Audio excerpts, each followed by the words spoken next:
रूस, जिसे आज भी भारत का सबसे अच्छा दोस्त माना जाता है, इतिहास गवाह रहा है कि उसने हर जरूरत में भारत का ही साथ दिया है। आज भले ही भारत के नए दोस्त बन रहे हों, लेकिन भारत को रूस का साथ कभी नहीं छोड़ना चाहिए। आज हम आपको बताने वाले हैं कैसे 1971 में भारत को मुश्किल में देख रूस पूरी दुनिया से लड़ गया था। साल 1971 जब बांग्लादेश पाकिस्तान से आज़ाद नहीं हुआ था, वहां पर पाकिस्तानी आर्मी का जुल्म जारी था। पाकिस्तान और भारत में युद्ध की स्थिति तैयार हो चुकी थी, लेकिन पहल कोई नहीं करना चाहता था।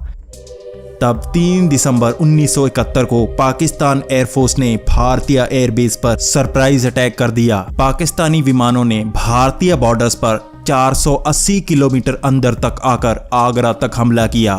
इसे नाम दिया गया था ऑपरेशन चंगेज खान। ये हमला युद्ध से पहले ही भारत के विमानों को तबाह करने के लिए था, लेकिन ये पाकिस्तान की भूल थी। उसी शाम भारत की प्रधानमंत्री श्रीमती इंदिरा गांधी ने रेडियो पर इसे युद्ध की घोषणा कहा और उसी रात भारत ने भी तीनों मोर्चों पर युद्ध छेड़ दिया। भारतीय नेवी के सामने तो पाकिस्तान हमेशा से ही बौना था, लेकिन अब उसे भारत की ताकत का भी एहसास हुआ। भारत अब ढाका तक आर्मी पहुंचा देना चाहता था। भारत से इस युद्ध में पाकिस्तान नहीं जीत सकता था, इसलिए वो अमेरिका से शुरू से ही मदद मांग रहा था। अमेरिका ने भी पाकिस्तान का पूरा साथ देना शुरू कर दिया। सबसे पहले तो उसने चीन को मनाया कि मुश्किल स्थिति में चीन को भी युद्ध में उतरना पड़ेगा। इसके बाद अमेरिका ने जॉर्डन और ईरान को भी मिलिट्री सप्लाई भारत को देने के लिए मना लिया। उस समय पाकिस्तानी जहाज भारतीय क्षेत्र में नहीं उड़ सकते थे, तो श्रीलंका ने उन्हें अपने ऊपर से उड़ने और तेल भरवाने की इजाजत दी। सऊदी अरब, जॉर्डन और लीबिया भी अपने फाइटर प्लेन्स पाकिस्तान की मदद के लिए भेजने वाले थे। इस तरह अमेरिका ने सब देश भारत के खिलाफ खड़े कर दिए थे। इसके बाद अमेरिका ने USS Enterprise aircraft carrier bay of Bengal में भेज दिया।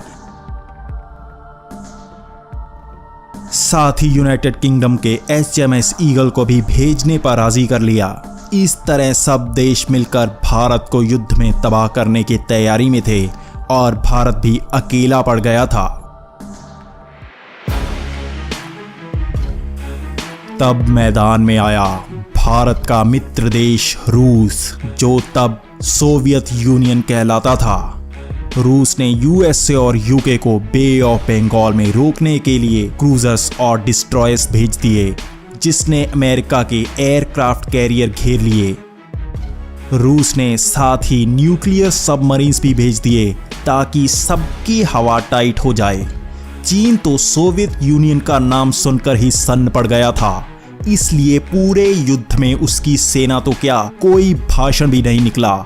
वहीं अरब देश भी, जो पाकिस्तान का साथ दे रहे थे, अब दोनों देशों से शांति की अपील करने लगे। रूस का कहना था कि अगर कोई और देश युद्ध में आता है तो हम उन्हें पहले से यहीं मिलेंगे।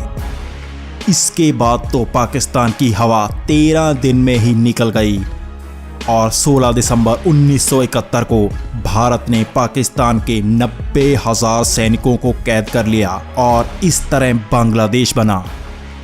इस तरह रूस भारत के साथ तब खड़ा हुआ जब भारत को इसकी सबसे ज़्यादा ज़रूरत थी।